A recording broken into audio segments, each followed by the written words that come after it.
ప్రభు అయిన యేసుక్రీస్తు నామములో ఈ రాత్రి సమయంలో బైబిల్ తరగతికి వచ్చినటువంటి ప్రతి సహోదరునికి హృదయపూర్వక వందనాలు తెలియజేస్తున్నాను.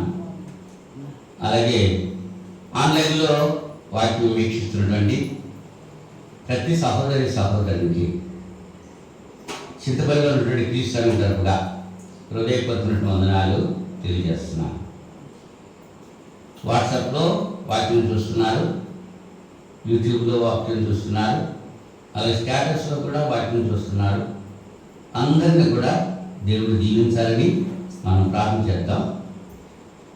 ఈ సమయంలో ప్రార్థన చేసుకుని దేవునికి వాక్యం మనం ధ్యానం చేయడానికి ప్రయత్నం చేద్దాం. ప్రేమస్వరూపుడా పరిశుద్ధుడా మహోన్నతుడా మీకు స్తోత్రాలు తండ్రి. గతించిన శుక్రవారం నుంచి ఇంత పర్యంతం మీ మహా దయచేత కృపచేత నన్ను మమ్మల్ని సజ్జల లెక్కలో ఉంచారు. సురక్షితంగా కాచి కాపాడి ఈ రాత్రి సమయంలో ప్రియమైన మీ బిడ్డలతో కలిసి పరిశుద్ధమైన మీ లేఖనాలు పంచుకుంటానికి మీరు మాకు ఇచ్చిన సమయాన్ని బట్టి కృతజ్ఞత తెలియజేసుకుంటున్నాను. ఈ దినాన్ని పగటి సమయంలో ప్రపంచవ్యాప్తంగా జరిగినటువంటి బైబిల్ తరగతులన్నింటి కొరకు ప్రార్థన చేస్తున్నాను. మీ మహా దయ చెప్పున కృప చెప్పున వాటిని సక్రంగా నడిపించినందుకు కృతజ్ఞత తెలియజేస్తున్నాను. అలాగే రాత్రి సమయంలో కూడా ఆయా ప్రాంతాల్లో జరగనటువంటి బైబిల్ తరగతుల కొరకు ప్రార్థన చేస్తున్నాను. మా గురించి ప్రార్థిస్తున్న ప్రతి బిడ్డను దీవించమని విజ్ఞాపన చేసుకుంటున్నాను. ఈ దినాన్ని ఎవరైతే చూడలేకపోయారో వారు విడిచి వెళ్ళినటువంటి కుటుంబ సభ్యులకు ఓదార్పు, ఆదరణ మరియు నిరీక్షణ దయచేయమని ప్రార్థన చేసుకుంటున్నాను. అలాగే ప్రభా, ఎవరెవరు ఈ అవసరతల కొలది మీ సన్నిధిలో ప్రార్థన కోరుతున్నారో వారందరి కొరకు ప్రార్థన చేస్తున్నాను. వారి విశ్వాస పరిమాణం చెప్పిన కార్యాలు జరిగించి నమ్ముడనే వాళ్ళైతే నమ్మానికి సమస్త సాధ్యమని సెలవిచ్చిన మీ మాట నెరవేర్చుకొని బిడ్డల అవసరతలు తీరుస్తారని విషయంలో ప్రార్థన చేస్తున్నాను. అలాగే నాయన మీ యొక్క వాక్యం ప్రకటించడానికి నాయన వీలైనటువంటి సమయాన్ని నాయన ప్రతి సువార్థికునికి కూడా మీరు అందజేయమని ప్రార్థన చేస్తున్నాను. అలాగే విశ్వాసం కూడా వినేటువంటి విషయాలు అలనాడు దర్యాలో ఉన్నటువంటి క్రైస్తవులు ఏ రీతిగా లేఖనాలు పరిశీలన చేశారో ఆ రీతిగా బిడ్డలు లేఖనాలు పరిశీలన చేసి వాక్యానుసారంగా వారి జీవితాలను మరల్చుకుంటా కూడా మీరు సహాయం చేయమని ప్రార్థన చేస్తున్నాను. అలాగే కొద్ది సమయం ఇంత పర్యంతము కీర్తన ద్వారా స్తుతి పొందారు. ఈ సమయంలో వాక్యం మాకు ఇచ్చి వాక్యం ద్వారా మీరే నాతో మాట్లాడి మీ నామనికే మహిమ ఘనత ప్రభావం తెచ్చుకుంటారని ఈ ప్రార్థన మా రక్షకుడు మీ ప్రియ కుమారుడైన యేసుక్రీస్తు నామములో వేడుకుంటున్నాను పరలోక తండ్రి. ఆమేన్. ఆమేన్. అందరికీ వందనాలు. మరొకసారి అందరు బాగున్నారు కదా? రోహిణి గారికి ఎండలు బాగా దంచుతున్నాయి, అవునా? అందరూ కూడా ఇబ్బందికరమైన పరిస్థితే అయినప్పటికీ కూడా మరి దేవునికి వాక్యం వినడానికి శ్రద్ధగా మీరు ఆసక్తి కలిగి వచ్చినందుకు మీకు మరొకసారి వందనాలు తెలియజేస్తున్నాను. గత శుక్రవారం మనం మానవుని యొక్క పతనం గురించి ఆలోచన చేశాం. ఏదైనా తోటలో ఆదాము హవ్వలు ఎలాగైతే పతనం చెందారో అనేటువంటి విషయాన్ని ఆలోచన చేశాం. తర్వాత నోవాహు దినాల్లో ఆ జనులు ఎలాగైతే పతనం అయ్యారో ఆ విషయాన్ని గురించి ఆలోచన చేశాం. తర్వాత లూతు దినాల్లో కూడా సొదొమ గొమొర్రా పట్టణాల్లో బిడ్డలు ఎలాగైతే పతనం అయ్యారో అనేటువంటి విషయాన్ని కూడా మనం ఆలోచన చేశాం. మరి ఈ దినాన్ని ప్రత్యేకంగా మరి ఈ దినాల్లో అంటే క్రైస్తవ యుగంలో ఇప్పుడు మనం జీవిస్తున్న ఈ దినాల్లో మానవుడు ఎట్లాగా పతనం అయిపోతున్నాడు అనేటువంటి విషయాన్ని మనం ఆలోచన చేయడానికి ప్రయత్నం చేద్దాం. రోమపత్రిక 1వ అధ్యాయం 18వ వచనం నుంచి చదువుతున్నాను. జాగ్రత్తగా మీరు పరిశీలన చేస్తారని గ్రంథాలు తెరవండి. తెలియని చదవటం రానటువంటి వారు శ్రద్ధగా మీ చెవులు ఇక్కడ ఉంచి వినండి. నేను ప్రశ్నలు అడుగుతాను కదా, దానికి సమాధానం చెప్పడానికి సిద్ధంగా ఉండాలి. మీరు దుర్నీతి చేత సత్యమును అడ్డగించు మనుష్యుల యొక్క సమస్త భక్తిహీనత మీదను దుర్నీతి మీదను దేవుని కోపము పరలోకం నుండి బయలుపరచబడుతున్నది. ఎందుకనగా దేవుని గురించి శక్యమైనది ఏదో అది వారి మధ్య నిషిద్ధమైనది. దేవుడు అది వారికి నిషిద్ధపరిచను. ఆయన అదృశ్య లక్షణాలు అనగా ఆయన నిత్యశక్తియు దేవత్వమును జగదుత్పత్తి మొదలుకొని సృష్టింపబడిన వస్తువులను ఆలోచించడం వలన చేతబడుతున్నవి కనుక వారు నిరుత్తరులై ఉన్నారు. మరియు వారు దేవుని ఎరిగి ఆయనను దేవునిగా మహిమపరచలేదు, కృతజ్ఞతాస్తులు చెల్లింపలేదు, కానీ తమ వాదములు ఎందుకు వ్యక్తులేరు. వారి అవివేక హృదయము అంధకారమయమాయను, తాము జ్ఞానులని చెప్పుకొనుచు బుద్ధిహీనులైరి. వారు అక్షయులకు దేవుని మహిమను క్షయమగు మనుషుల యొక్కయు, పక్షుల యొక్కయు, చతుష్పాద జంతువుల యొక్కయు, పురుగుల యొక్కయు ప్రతిమా స్వరూపముగా మార్చిరి. ఈ హేతువు చేత వారు తమ హృదయముల దురాశలను అనుసరించి తమ శరీరములను పరస్పరము అవమానపరచుకున్నట్లు దేవుడు వారిని అపవిత్రతకు అప్పగించారు. అట్టి వారు దేవుని సత్యమును అసత్యములకు మార్చి సృష్టికర్తకు ప్రతిగా సృష్టమును పూజించి సేవించిరి. యుగముల వరకు ఆయన స్తోత్రాలుడై ఉన్నాడు. ఆమేన్. అందువలన దేవుడు తుచ్చమైన అభిలాషలకు వారిని అప్పగించెను. వారి స్త్రీలు సైతము స్వాభావికమైన ధర్మమును విడిచి స్వాభావిక విరుద్ధమైన ధర్మమును అనుసరించిరి. అటువలే పురుషులు కూడా స్త్రీ యొక్క స్వాభావికమైన ధర్మమును విడిచి పురుషులతో పురుషులు అవాచ్యమైనది చేయించు తమ తప్పిదములకు తగిన ప్రతిఫలము పొందుచు ఒకరి ఎడల ఒకరు కామతత్తులైరి. మరియు వారు తమ మనస్సులో దేవునికి చోటియనలేకపోయేది కనుక చేరాని కార్యములు చేయుటకు దేవుడు భ్రష్ట మనసుకు వారిని అప్పగించారు. అటు వారు సమస్తమైన దుర్నీతి చేతను, దుష్టత్వము చేతను, లోభము చేతను, ఈర్ష్య చేతను నిండుకొని మత్సరము, నరహత్య, కలహము, కపటము, వైరము అని వాటితో నిండిన వారై పుణ్యగాండ్రులను, అపవాదకులను, దేవద్వేషులను, హింసకులను, అహంకారులను, బింకములాడువారును, చెడ్డవాటిని కల్పించేవారును, తల్లిదండ్రులకు అవిధేయులను, అవివేకులను, మాట తప్పువారును, అనురాగ రహితులను, నిర్దయులైన ఇటు కార్యములను అభ్యసించువారు మరణములకు తగిన వారు అను దేవుని న్యాయ విధిని వారు బాగుగా ఎరిగియుండి వాటిని చేయుచున్నారు. ఇది మాత్రమే గాక వాటిని అభ్యసించి వారితో సంతోషముగా సమ్మతించుతున్నారు. దేవుడి వాటిని దీవించుగాక. విన్నారు కదా? మరి ఏమంటారా ప్రశ్నలు? ఇది ప్రశ్నలకి సమయమా? ఏమంటారా? నేడు మానవ పతనం ఎలా సంభవిస్తుందో అనేటువంటి విషయాన్ని ఇక్కడ పౌలు గారు రోమ సంఘంతో మాట్లాడుతున్నారు. అవునా? దేవుని దుర్నీతి చేత సత్యమును అడ్డగించు మనుషుల యొక్క సమస్త భక్తిహీనత మీద, దుర్నీతి మీద అన్నాడు. అంటే దుర్నీతి అంటే నీతి రెండు రకాలు. మంచి నీతి అంటే దేవుని నీతి, అది. దుర్నీతి చెడ్డ నీతి, సాతాను సంబంధించింది. లోపల సహజ కోరికలు అనేటువంటి పాఠ్యభాగం మీతో ముచ్చటించడం జరిగింది. 5 సహజ కోరికలు తీర్చుకునేటువంటి విధానం దేవుడు ఏర్పాటు చేశాడు. ఎలాగా ఆ కోరిక తీర్చుకోవాలో తెలియజేశాడు. అది మంచి పని. సాతాను కూడా ఆ కోరికలే నెరవేర్చుకుంటాకి దేవుని మార్గం కాక వేరొక మార్గాన్ని బోధించాడు. అది దుర్నీతి. ఉదాహరణకి మరి ఆహారం, ఆకలి అనేటువంటి కోరిక ఉంది కదా. ఆకలి అనేటువంటి కోరిక తీర్చుకుంటాకి దేవుడు ఏర్పాటు చేసిన మార్గం కష్టపడి పని చేసి భోజనం తినాలన్నాడు. అంటే సాతాను గారు ఏం చెప్పాడు? మోసం చేసి, అన్యాయం చేసి, ఎత్తుకొచ్చి దొంగతనంగా ఎవరినో మోసం చేసి, ఎవరినో ఎగ్గొట్టేసి, అలాగా అది దుర్నీతి. అంటే నీతికి దుర్నీతికి అర్థం తెలిసిందా? అయితే ఆ దుర్నీతి చేత సత్యమును అడ్డగించేటువంటి మనుషుల యొక్క కోపం సత్యాన్ని అడ్డగిస్తున్నాయి. ఇదేమి సత్యం అంటే? నీ వాక్యమే సత్యం. సత్యాన్ని అడ్డగిచ్చేస్తున్నాయన్నమాట దుర్నీతి. అటువంటి మనుషులు ఎందుచేత ఆ దుర్నీతి కలిగి ఉంటున్నారంటే వాళ్ళు భక్తిహీనులుగా ఉన్నారు. సమస్త భక్తిహీనత మీదను అన్నాడు. భక్తిహీనత అంటే దేవుడంటే భయం లేదు, దేవుడంటే భక్తి లేదు. అటువంటి ఆ భక్తిహీనత మీద, దుర్నీతి మీద దేవుని కోపము పరలోకం నుంచి బయలుపరచబడుతుంది. మానవుడు పతనమవుతున్నాడు, దేవుని యొక్క ఉగ్రత మానవుడి మీదకి వస్తుంది. నేటి దినాల్లో మానవుడు ఎలాగా పతనమైపోతున్నాడంటే సత్యానికి లోబడతలేదు, సత్యాన్ని వ్యతిరేకిస్తున్నాడు. దేని చేత వ్యతిరేకిస్తున్నాడు అంటే దుర్నీతి చేత.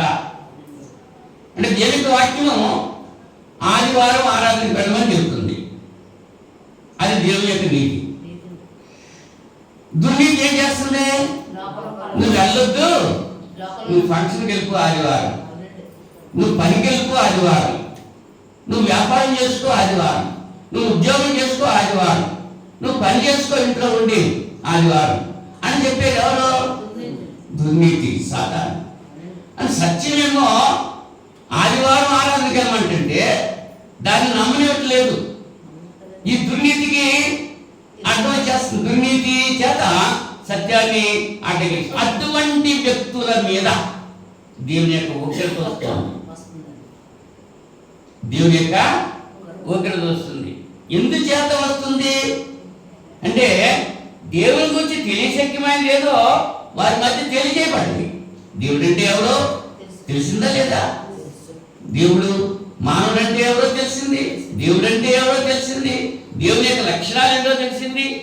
దేవుడు సృష్టికర్తని, సర్వశక్తిమంతుడని, సర్వజ్ఞుడని, సర్వాంతర్యామని, ఆత్మస్వరూపని, పరిశుద్ధుడని, ప్రేమ స్వరూపని, దేవుడు ఉగ్రుడని, దేవుడు రౌద్రుడని, ఈ విషయాలను తెలుసా కదా?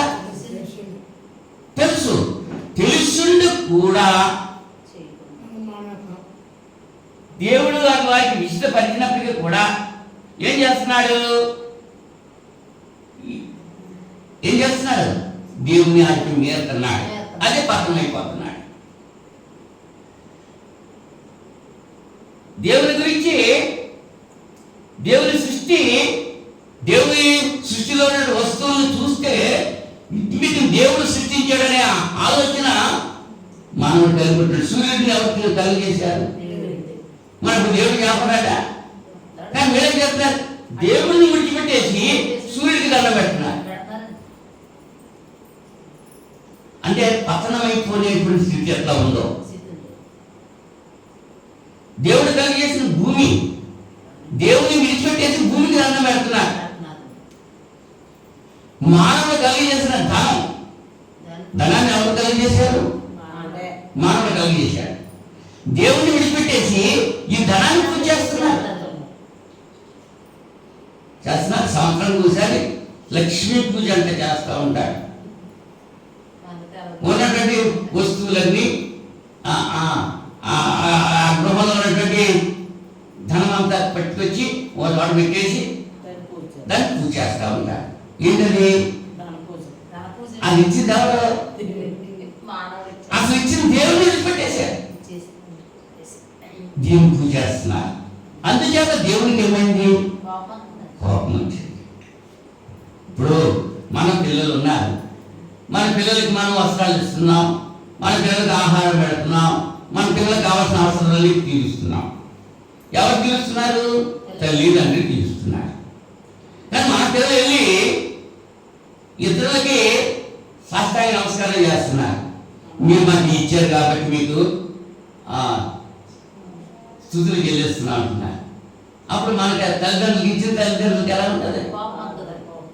మరి దేవుడికి ఎంత కోపం వస్తుంది? దేవుని యొక్క లక్షణాల్లో ఆయన ఉగ్రుడు అని, ఆయన రౌద్రుడని సంగతి మనం ఆలోచన చేశాం కదా. దేవుని లక్షణాల గురించి ఆలోచన చేసినప్పుడు అది మర్చిపోయి వీళ్ళేం చేస్తున్నారు అనమాట. వారు దేవుని ఎరిగి ఆయనను దేవునిగా మహిమపరచలేదు, కృతజ్ఞతాస్తులు చెల్లింపలేదు, కానీ తమ వాదములు యందు వృద్ధులైంది. వాదించుకుంటున్నారండి ఈ దినాల్లో. యేసుప్రభు ఎవరో పరలోకం విడిచిపెట్టి వచ్చిన దేవుడు అని అంటున్నారు.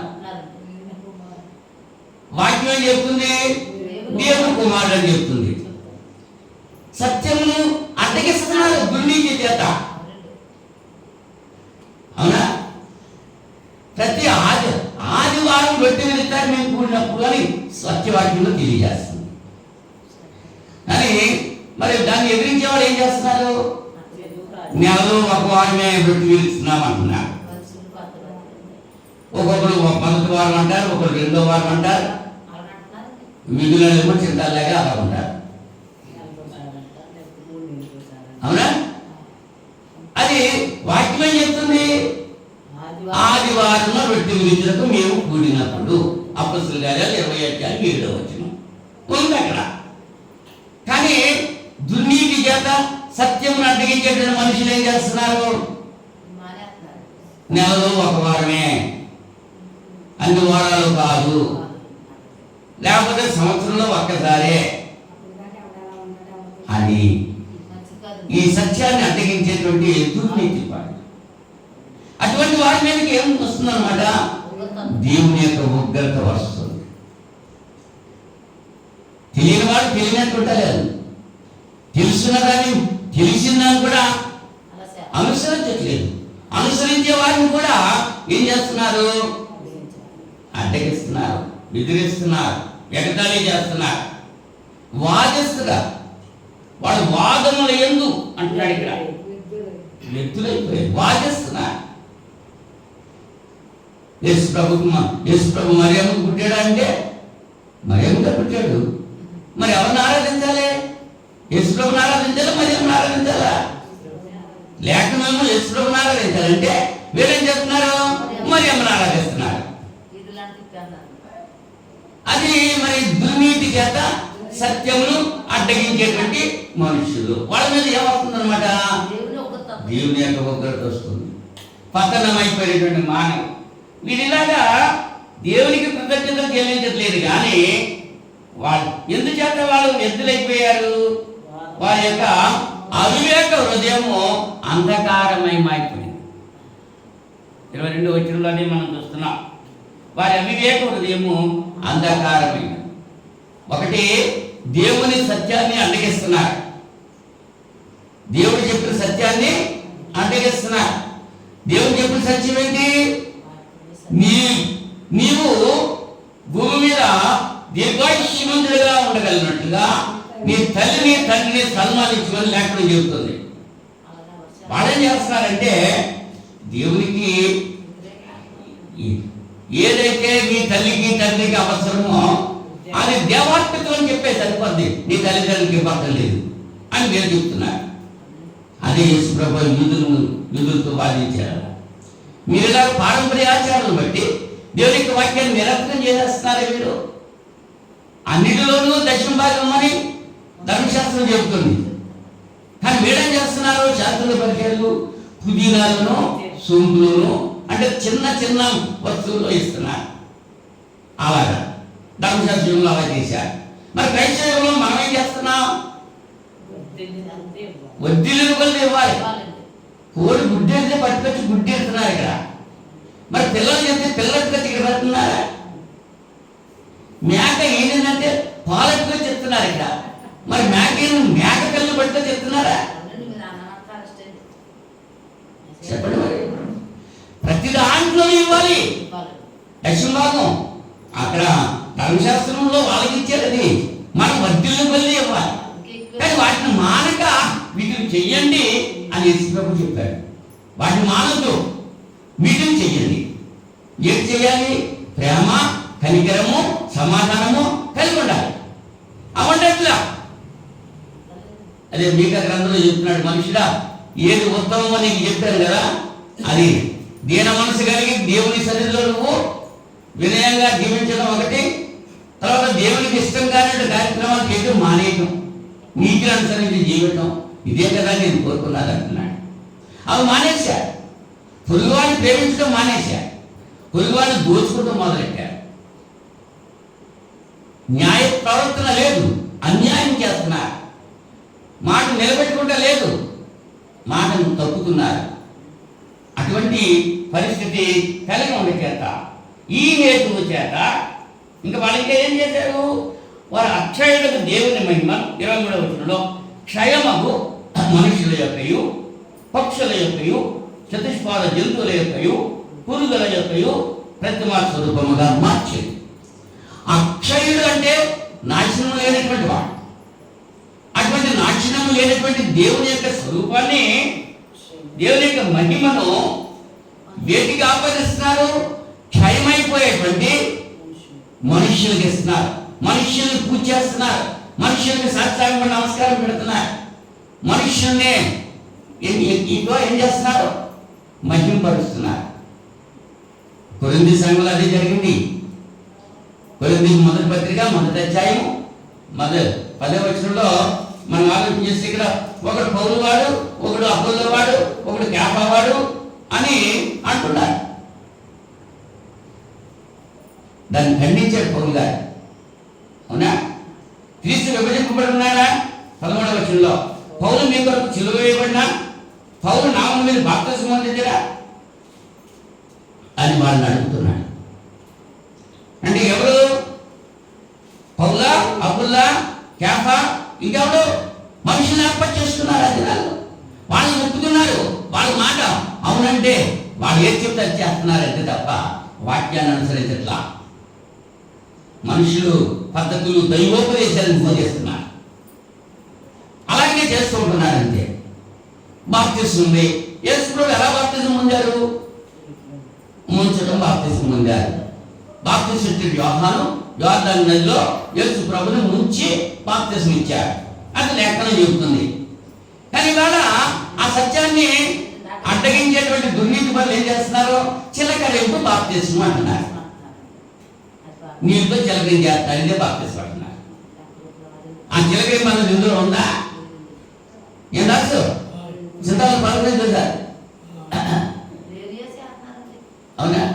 అంటే సత్యమును అడ్డగించేటువంటి ఆ మనుషుల యొక్క మీద, మన భక్తి మీనత మీద, దుర్నీతి మీద దేవుని కోపము కబులుకుంటుంది. అలాగ మానవుడు పతనమైపోతున్నాడు. అవునండి. పురుగులకి దండం పెడుతున్నాడు. అసలు వీటన్నిటినీ మానవుడు ఏం చేయాలి? ఏలాలి. అది కానీ మొదటి అధ్యాయంలో ఈ సృష్టి చేసిన తర్వాత మానవుడికి అధికారం ఇచ్చాడు. వీటన్నింటినీ నువ్వు ఏలు అన్నాడు అంతే. కానీ మానవుడు ఏం చేస్తున్నాడు? పతనమైపోయినటువంటి మానవుడు పతనమైనటువంటి స్థితిలో ఏం చేస్తున్నాడు? ఎలా వలసినటువంటి వాటికి సాగిలు పడుతున్నాడు. అందుచేత దేవుని ఉగ్రత మానవుడి మీదకి వచ్చేసింది. ఇప్పుడు వచ్చేసిందా లేదా? వచ్చేసింది. అంచేత వాళ్ళ హృదయంలో ఉన్నటువంటి దురాశలను బట్టి, తుచ్చమైనటువంటి అభిలాషలకు దేవుడు వారిని అప్పగించాడండి. దేవుడు 26వ వచనంలో అందువలన దేవుడు తుచ్చమైన అభిలాషలకు వారిని అప్పగించను. ఎవరు అప్పగించారు? దేవుడే అప్పగించాడు. ఏం చేత? వాళ్ళు ఎంటలేదుగా మాట వింటే విన్నవాడికి చెబుతారు. అది కూడా ఒకసారి చెప్పు, లేకపోతే 2 సార్లు చెప్పు, లేకపోతే 3వసారి చెప్పు, అక్కడి నుంచి విడిచిపెట్టే.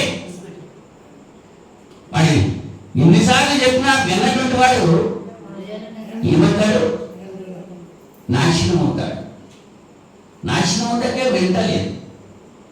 విద్యుని మాట వింటే, దేవుని యొక్క మాట వింటే దీవించబడతాడు. కానీ వినడం మానేశారు కాబట్టి దేవుడు వాళ్ళని ఏం చేశాడు? అంటే ఇంకా 28వ వచనంలో మరి వారు తమ మనస్సులో దేవునికి చోటు ఇవ్వలేదు. మనసులో ఏముందో దేవునికి ఇచ్చాడు? దేవునికి తప్ప అన్నిటికీ చోటు ఉంది. దేవునికి మాత్రం చోటు లేదు. ఆయన అడిగేది నీ హృదయంలో నాకు చోటు కావాలంటున్నాడు. పాట మాత్రం పాడతాం. హృదయమనిడు తలుపునొద్ద యేసునాథుడు పాట పాడేస్తాం. కానీ మన హృదయం తలుపు తీస్తున్నామా? హృదయం అనేది తలుపు తీస్తున్నామా? ఆయన నుంచి తడుతున్నాడు.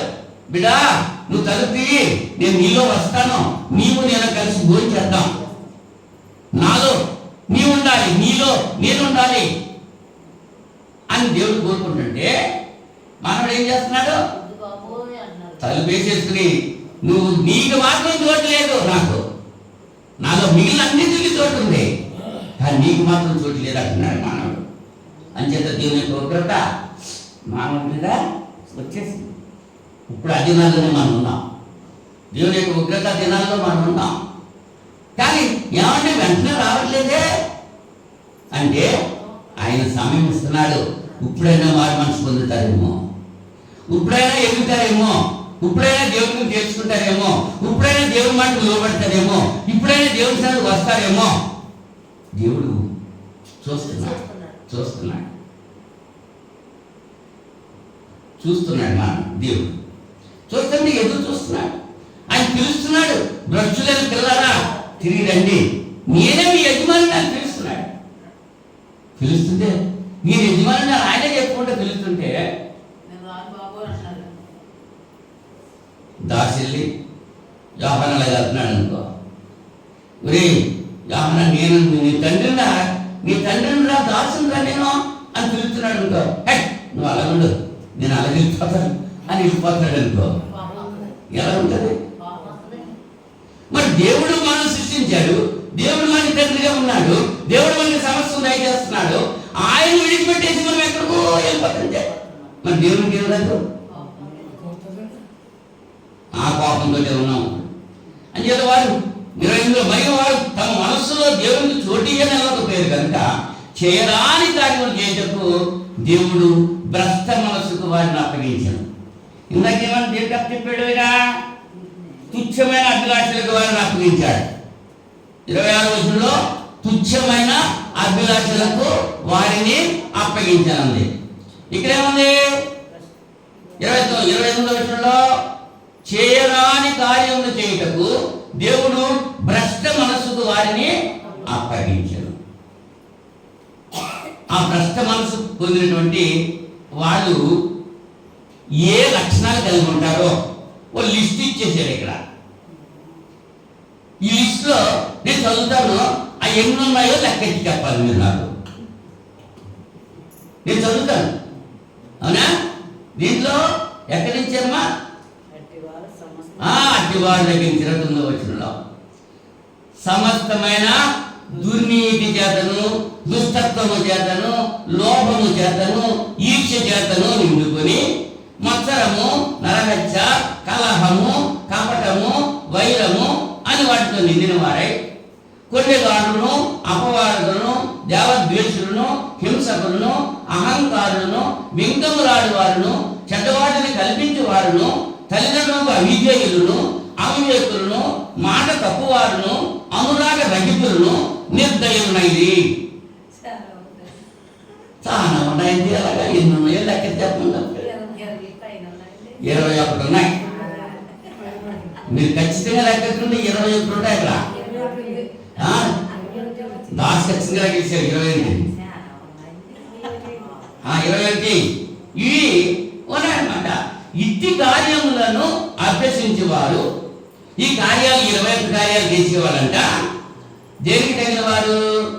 మరణానికి తగిన వారు అనేటువంటి దేవుని న్యాయ విధిని వారు బాగుగా ఎరిగి ఉండియు, అది కూడా తెలుసట.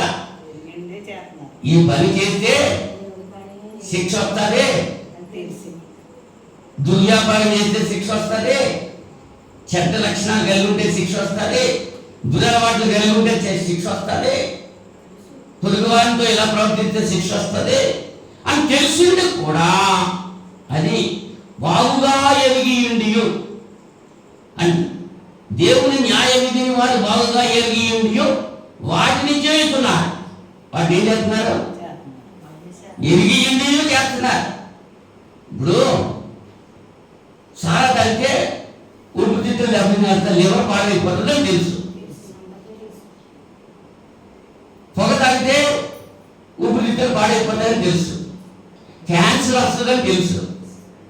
ఆ సిగరెట్లు పెట్టి మీద కూడా cigarette smoking is injurious to health అని రాసి ఉంటారు. హానికరము, ఆరోగ్యానికి హానికరం అని రాస్తారు. అలా ఆయన రాసినప్పటికీ కూడా అది తెలిసింది కూడా ఏం చేస్తున్నాడు? వాటిని చేస్తున్నారు. ఇది మాత్రమే కాక వాటిని అభ్యసించి వారితో సంతోషముగా సమ్మతిస్తున్నారు. ఆ తాగే వాడితో తాగుతున్నారు, పేగా తాగే వాడితో తాగుతున్నారు, కోడిపంద తీసి వాడితో తాగుతున్నారు, రకరకాలు వాళ్ళు చేసే వాళ్ళతో మీరు కూడా ఏం చూపిస్తున్నారు? అసలు చేయకూడదు కదా, చేసే దేవుడు కూడా వస్తుంది కదా అని తెలుసు. తెలిసింది కూడా